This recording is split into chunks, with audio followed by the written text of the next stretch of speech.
आज हम लोग बात कर रहे हैं जैव विविधता। जैव विविधता क्या होता है? जैव विविधता उस आपस में जो जीवों की विविधता को ही जैव विविधता कहते हैं, बायोडाइवर्सिटी। बायोडाइवर्सिटी को समझने के पहले फैन बंद करें। बायोडाइवर्सिटी को समझने के पहले वहां से स्विच ऑफ करें।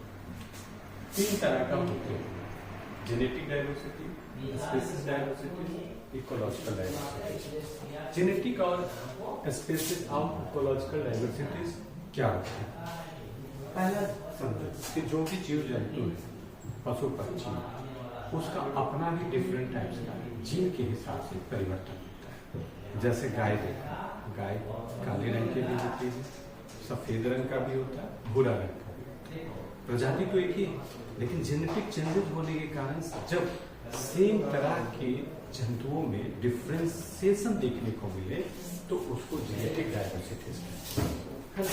बहुत सारे ये सिर्फ जीव जंतुओं में नहीं होता है, बल्कि क्रॉप्स में भी होता है। जैसे धान के बहुत सारे किस्म होते हैं, है ना। मंसूरिया बोलते हैं, सितुआ चावल बोलते हैं।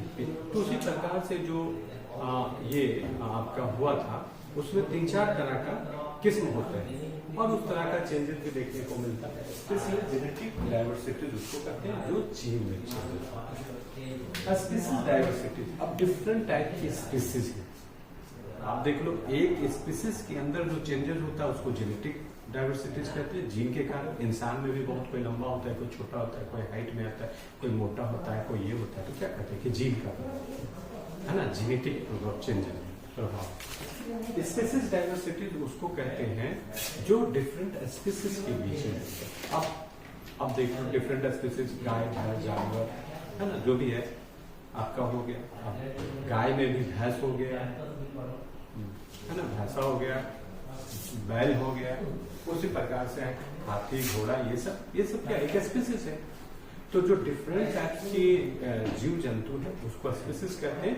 और जब एक ही तरह के जंतुओं में डिफरेंट टाइप के परिवर्तन हो तो उसको जेनेटिक डाइवर्सिटी कहते हैं। इकोलॉजिकल डाइवर्सिटी या इको डाइवर्सिटी उसको कहते हैं जब आपस में ये पूरे जेनेटिक डाइवर्सिटी और जीन डाइवर्सिटीज आपस में जब मिल जाते हैं तो एक छोटा सा एक इन्वायरमेंट का निर्माण होता है। वो छोटा से लेकर बड़ा तक का होता है। जैसे तालाब के इर्द गिर्द में एक्वेटिक लाइफ हो गया, तालाब में बहुत सा मछली है, मेढक है, छोटे छोटे वो है, उसको खाया, है ना, इस तरीके से बना। उसी प्रकार से टेरेस्ट्रियल लाइफ में हो गया, है ना, बाघ हिरन को खाया, हिरन घास खाया, घास ये खाया, आदमी जीव जंतु। तो जब यही स्पीसीज और जेनेटिक डाइवर्सिटी आपस में एक छोटे से लेकर बड़े स्थल में एक साथ जो होते हैं तो उसको इकोलॉजिकल और इकोसिस्टम डाइवर्सिटीज कहते हैं। तो जनरली डाइवर्सिटीज कितने तरह का होते हैं? 3 तरह। वर्तमान समय में क्या है कि आज हमारे देश में बहुत बड़ा भौगोलिक ज्योग्राफिकल एरिया है। इसका लगभग 7,500 किलोमीटर लंबा कोस्टल एरिया है। बहुत से नदियां हैं, गंगा, यमुना, ये है, तालाब है, पोखर है और भौगोलिक रूप से बहुत विविधता। पहाड़ है, प्लेटूज है ना, हिमालय जैसा जहाँ दुनिया का सबसे चोटी वाला बहुत बड़ा पहाड़ है, पर्वत है, हिमालय है, प्लेटूज है, नदी है, रिवर्स है। ये सब क्या है? इसकी अपनी एक लाइफ स्टाइल है। एक्वेटिक लाइफ है, टेरेस्ट्रियल लाइफ है, प्लेट पठारी क्षेत्र में है। इन सब के बीच के कारण भारत को डाइवर्सिटीज जो है, बायोडाइवर्सिटी हॉट और रिच होता है, बहुत ही।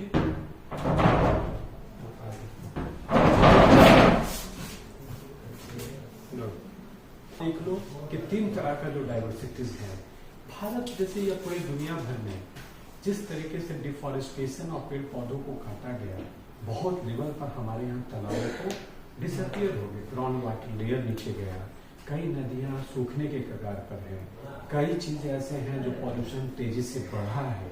समुद्र में भी देख लो, पूरे कोस्टल एरिया, रिवर में भी वेस्टेज मात्रा कम बढ़ा है, जिससे डिजॉल्व ऑक्सीजन वगैरह जिसको कहते हैं, ये सब की लेवल बहुत कम हुआ। परिणाम क्या हुआ? परिणाम ये हुआ कि जो जीव जंतु थे, आवश्यक न्यूट्रिएंट थे, माइक्रो ऑर्गेनिज्म थे, बहुत से जीव जंतुओं पर दुष्प्रभाव पड़ने लगा। कई बार आपने सुना होगा कि नदी बहुत जहरीली होकर मर गया तो जीव जंतु मर गया, सांप मर गया। शो किया तो उसमें बहुत से ऐसे जो एक्वाटिक जीव जंतु थे मर गए। तो भारत में अगर प्रेजेंट सिनेरियोज में देखा जाए तो बायोडाइवर्सिटीज कंजर्वेशन, इसलिए कि बायोडाइवर्सिटीज यहाँ बहुत से ऐसे इंपॉर्टेंट स्पीसीज हैं जो निरंतर लॉस होने के कगार पर। आप प्रति मिनट जो है 10 वृक्ष को काटे जा रहे हैं, प्रति मिनट जो है 4 इंपॉर्टेंट ऐसे स्पीसीज हैं जो डिसअपियर हो रहे हैं। आपके बीच में गौरैया संरक्षण, छोटा छोटे चिड़िया होते थे छप्पड़ों में, आज जो भी छप्परदार होते थे, फूस वाले मकान होते थे, उस समय देखने को मिलता था, वो गायब हो गया। गीत का बहुत बड़ा रोल होता था इकोसिस्टम को मेंटेन करने में। जो भी पॉल्यूशन होता था, डेड बॉडी होता था, क्रैकेसेस होते थे, एनिमल्स होते थे, उसको खा करके प्योरिटी प्रदान करता था। लेकिन लोगों में गीत की संख्या धीरे धीरे कमता गई। चील थी, ये सब बाज थे, जिसको ये सब क्या कहते थे, बहुत ज्यादा मेंटेन किया जाता था इकोलॉजी को। तो भारत में जिस तरीके से ये क्लाइमेट चेंज और ग्लोबल वार्मिंग का जो दुष्प्रभाव पड़ा है, इसका बहुत बड़ा व्यापक प्रभाव सिर्फ मनुष्य के ऊपर नहीं पड़ा, लाइफ स्टाइल पर नहीं पड़ा। मनुष्य तो सभी जंतुओं में बहुत समझदार प्राणी है, इसलिए वो अपने को अडॉप्ट करने के हिसाब से बहुत आर्टिफिशियल चीजों को डेवलप कर लिया। बहुत गर्मी पड़ता है तो एसी में रहता है, कूलर लगा लिया। लेकिन जीव जंतुओं के साथ तो ऐसा है, वो क्या होगा, वो लॉस होगा। मैंने लास्ट टाइम में भी बताया था, कुछ फॉरेस्ट सर्वे का रिपोर्ट आया जिसमें आपने बताया कि जो आज का हम आपको बताया गया था कि जो आज हम प्लांटेशन बहुत कर रहे हैं, वृक्षरोपण कर रहे हैं, वो वृक्षरोपण अपने आप में बहुत पहले की पेड़ की तरह नहीं फायदा देता है। क्यों नहीं वृक्ष वो देता है? वजह ये है कि जेनेटिक चेंजेज आए, ट्रांसफॉर्मेशन आया। वो जेनेटिक चेंजेस क्यों आया? जैसे उस समय का जो पेड़ था, आज से 50 साल पहले, 30 साल पहले जो पीपल और बरगद पूरा ग्रो किए, वो उस समय के टेम्परेचर बहुत अच्छा था, ग्रोथ किए बहुत ज्यादा, उसकी डेंसली मतलब तना होते थे, पत्तियां होते थे बड़े बड़े, और बहुत इकोलॉजी को मेंटेन करते थे। आज के पर्सपेक्टिव में क्या है कि क्लाइमेट चेंज जो बढ़ा है, ग्लोबल वार्मिंग की जो समस्या आई है, और बहुत से ग्रीन हाउस गैसेस का जो उत्सर्जन हुआ है, इससे आसपास की इन्वायरमेंट में बहुत ज्यादा चेंजेस हुआ है।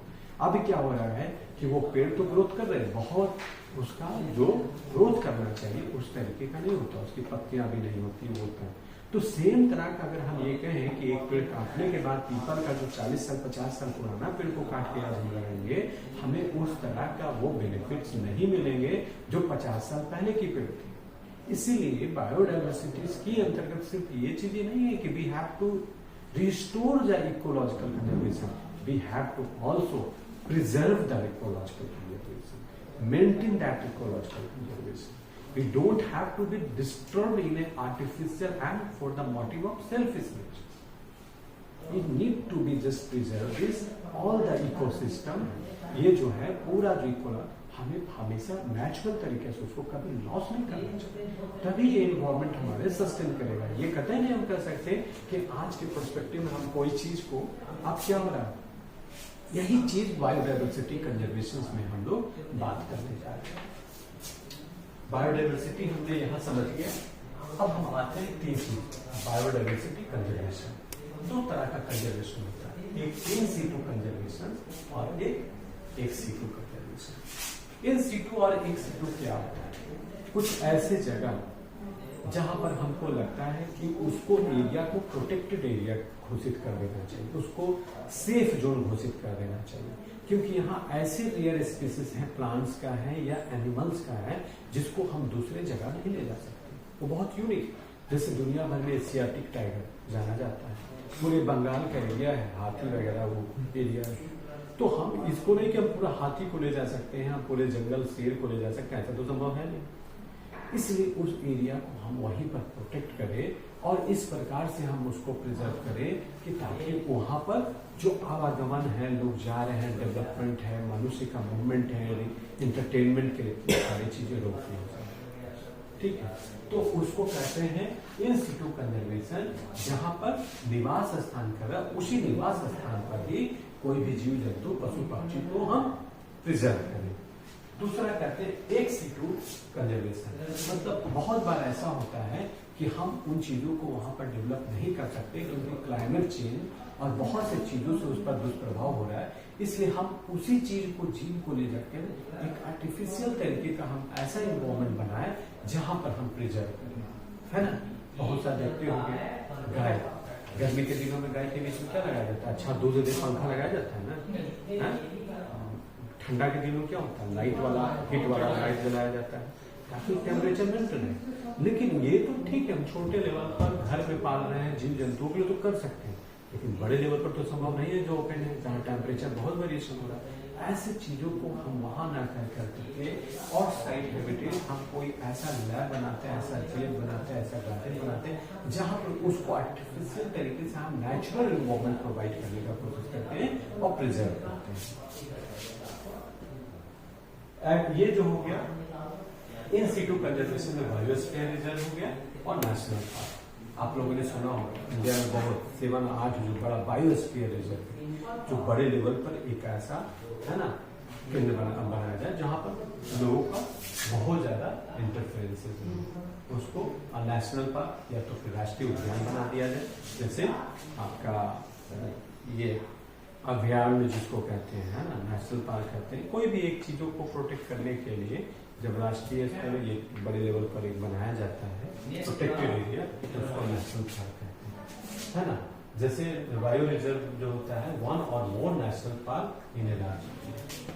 नेशनल पार्क थोड़ा छोटा होता है, जैसे हाथी अभयारण्य है ना, आप उधर का आप चले जाइए आपका हरिद्वार वगैरह में है ना, तो उधर का हो गया, या फिर बहुत से ऐसा नेशनल अभयारण्य है जिसको आप समझ सकते हैं। भारत में लगभग 80 की संख्या में नेशनल पार्क है जो गवर्नमेंट ने प्रोटेक्ट किया। जब कई नेशनल पार्क एक या एक से अधिक तो बहुत सेंसिटिव जीव जंतु है उसको लिए जब गवर्नमेंट प्रोटेक्ट कर देता है उसको बायोस्फीयर रिजर्व कहते हैं। कुछ ऐसे होते हैं बायो जिसके कोर एरिया होता है और वाटर एरिया होता है। उस वाटर एरिया में आसपास के लोग तो जा सकते हैं जो प्रोटेक्टेड एरिया है, क्यों? वो लकड़ी वगैरह जलावन उलावन के लिए अपना यूज, लेकिन जो पूरा कोर एरिया है उसमें मनुष्य को मूवमेंट को भी रिस्ट्रिक्शन लगता है ताकि उसको डिस्टर्ब ना करे और उसको लॉस भी हो सकता है। तो इस प्रकार से वैसे क्षेत्र में प्रोटेक्ट करने के लिए रखा जाता है। वही चीज एक सीटू कंजर्वेशन में समझने की बात है ना। नेशनल आपका इन सीटू तो बायोस्फीयर और नेशनल पार्क जिसको राष्ट्रीय अभयारण्य भी कहते हैं है ना, बायोस्फीयर। एक सीटू कंजर्वेशन में जीन और सीड बैंक, जीन बैंक और सीड बैंक। तो जीन में जेनेटिक बहुत से ऐसे चीजें हैं जिसको लैब में डेवलप किया जाता है ना। उस चीज को लाया, उस बहुत सा स्पीसीज जो डेवलप हुआ, जैसे हमने सुना ना कि ह्यूमन का क्लोन बनाया गया, तो क्लोन क्या है? जीन का लाया गया। आप लोगों ने सुना होगा कि इन विट्रो फर्टिलाइजेशन, हाँ इन विट्रो आईवीएफ जिसको कहते हैं है ना, कि आईवीएफ कराया गया। आईवीएफ होता है, इन विट्रो फर्टिलाइजेशन होता है। आप लोग बहुत सा ऐसा एक और भी नाम सुने होंगे कि सैरोगेट मदर हो, सैरोगेसी करना। What does it mean? ये भी एक तरह का जो जीन को है ना उसको एक जगह ले जाया जा रहा है। इन विट्रो आईवीएफ हो या सैरोगेसी, जैसे छोटा सा समझिए कि कोई भी कपल्स अपना मतलब मदरहुड को प्राप्त नहीं कर पा रहा है ना, या तो वो डिमेरिट होगा, ये उसमें डिमेरिट होगा, या तो फादर में डिमेरिट हो सकता है या मदर में हो सकता है। तो इन दोनों को जो मॉलिक्यूल्स होते हैं जो उसके स्पर्म वगैरह ये होते हैं उसको ले जाकर करके एक एसिड जो बहुत हेल्दी वुमेन्स होता है उन दोनों में सुई से डाला और फिर उसको ग्रोथ किया जाता है। इसको सैरोगेट, जो वुमेन्स ने उसको लिया उसको सैरोगेट। उसी प्रकार से इन विट्रो फर्टिलाइजेशन क्या होता है कि अगर मेल में कोई चीज प्रॉब्लम है, वो अच्छा नहीं हो पा रहा है, या कोई भी ये जीव जंतु किसी भी पशु पक्षी पेड़ पौधे सब में होता है, तो उसको एक जीन को लिया गया, क्योंकि पेड़ पौधे को तो अचानक ऐसे नहीं होता, उसमें भी तो एक क्रिया होती है, आप लोगों ने देखा है। तो उसके जीन को लिया गया और इसको डेवलपमेंट एक देखने के साथ लैब में टेस्ट होता है। लैब में करने के बाद उसको ग्रोथ किया जाता है, तब वो ले जाके ये किया जाता है। तो इस प्रकार से जीन और सीड बैंक, जो बहुत से ऐसे जीव जंतु हैं पशु पक्षी जो बहुत डिसअपियर होने के कगार पर, उसकी किसी तरीके से जीन को नस्ल को लाया गया और नस्ल लाने के क्रम में उसके जीन को एक दूसरे के साथ में लिंक करके लैब में उस तरीके से डेवलप किया जाता है। अब कितना हमारा science, nano science, biotech science, bio science, ये सब डेवलपमेंट हो गया, जिसके कारण बहुत आज जो हम बात करते हैं ट्रांसजेनेटिक क्रॉप्स का, हम लोग कहते हैं ना कि खाद डाले या बहुत सा हाइब्रिड वाला आ गया। क्या हाइब्रिड? क्या यही है, जेनेटिक ट्रांसफॉर्मेशन है कि आप सुई दिए, सीरीज दिए, उसमें दिया और ग्रोथ बहुत सा हो गया, तो क्या इसको ट्रांसजेनेटिक क्रॉप्स कहते हैं कि दो जीन को आपस में इस तरह का ग्रोथ किया गया कि जो कद्दू, आप देख लो ना, कद्दू दुनिया का 5 केजी का आपको 10 केजी का आलू हो जा रहा है, संभव है? चाइना में 5 केजी का टमाटर हो जाएगा, 10 केजी 15 केजी का लौकी हो जा रहा है। और यहाँ तक कि आप कुछ सब्जी को ला के अगर फ्रिज में रख देंगे तो 1-2 दिन ऑब्जर्व करेंगे तो थोड़ा सा ग्रोथ किया है। क्यों? क्योंकि इतना हम उसमें आर्टिफिशियल तरीके से मेडिसिन का प्रयोग किए हैं कि वो नेचुरल ग्रोथ नहीं हो रहा है, उसमें जो चेंजेस आ रहे हैं। इस तरह का बहुत सी चीजें, क्योंकि हमारे जनसंख्या को बहुत चाहिए, क्लाइमेट चेंज हो गया, प्रॉपर हमको इरिगेशन सुविधा नहीं मिल रहा है, हमको बहुत सारी सुविधाएं नहीं मिल रहा है, तो इस प्रकार से क्या हो रहा है, डिट्रिएट कर रहा है एनवायरमेंट। तो उसको क्या है, ट्रांसजेनेटिक क्रॉप्स के कारण एक दूसरे क्रॉप्स को एक दूसरे के साथ में जीन्स को चेंजेस किया गया और चेंज करने के बाद उस तरह का डेवलपमेंट कर दिया गया। आप जितने भी ग्रीन रिवोल्यूशन की बात कर रहे हैं, जो खाद्यान्न उत्पादन में वृद्धि हुई, क्या हुई, नेचुरल प्रोसेस से हमारे यहाँ सब कुछ था, खाद्यान्न की ग्रोथ नहीं हो रहा था। तो PL45 जिसको MS स्वामीनाथन भारत में है ना, क्या ग्रीन रिवोल्यूशन का, हरित क्रांति के जनक भारत में कहा जाता है ना।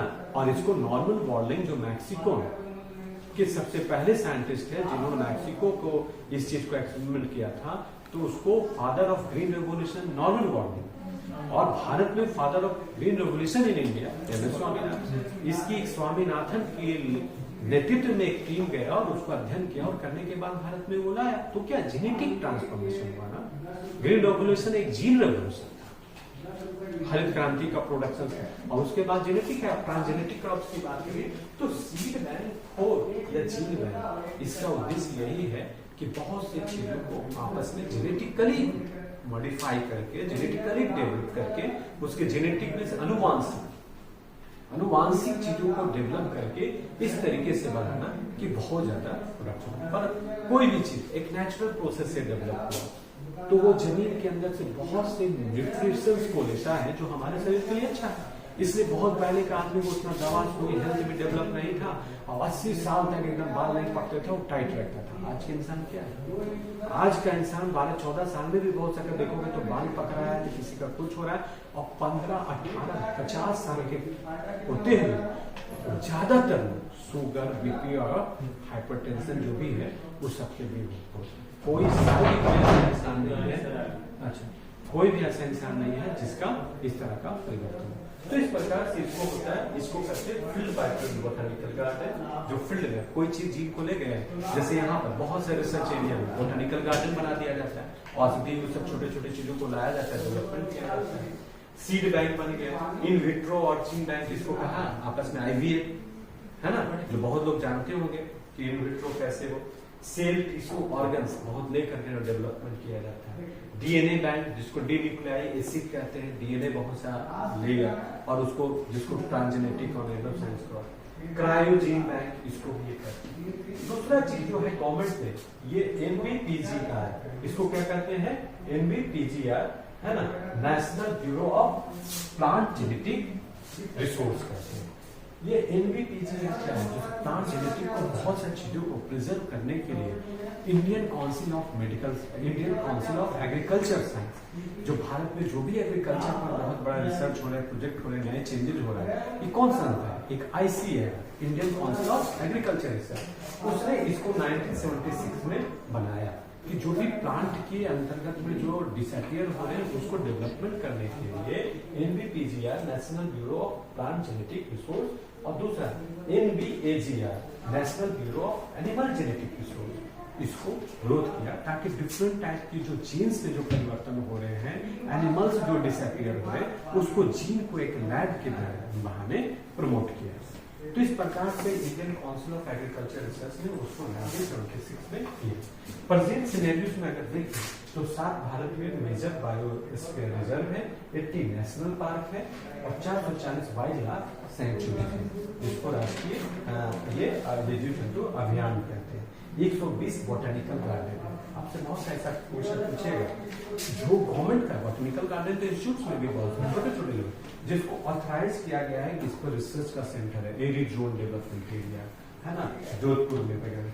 और 23rd टाइगर प्रोजेक्ट है जो 33,000 स्क्वायर किलोमीटर के एरिया में ग्रोथ कर रहा है। ये प्रोजेक्ट क्या करता है, टाइगर को प्रिजर्व करने का अभियान।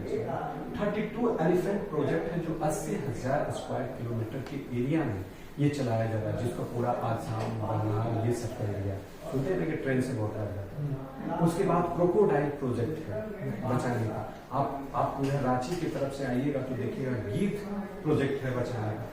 मैंग्रोव जो बहुत इंपॉर्टेंट है आपको सुनामी वगैरह को रोकने के लिए, मैंग्रोव का जो गंगा के आसपास सुंदरवन का डेल्टा, उसको भी सैंक्चुअरी घोषित किया गया ताकि वो जो मैंग्रोव प्रोटेक्ट करता है समुद्र के पानी को बड़े तेजी से आने में। तो इस प्रकार से टोटल जो है बायोडाइवर्सिटीज के बारे में हम लोगों ने जाना कि कितने तरह के बायोडाइवर्सिटीज होते हैं, बायोडाइवर्सिटी कंजर्वेशन किस तरीके से किया जाता है, इन सीटू कंजर्वेशन और आउटसाइड कंजर्वेशन जिसको एक्स सीटू, उसमें बहुत से जेनेटिक कंजर्वेशन की बात होती है, जीन कंजर्वेशन की बात होती है ना।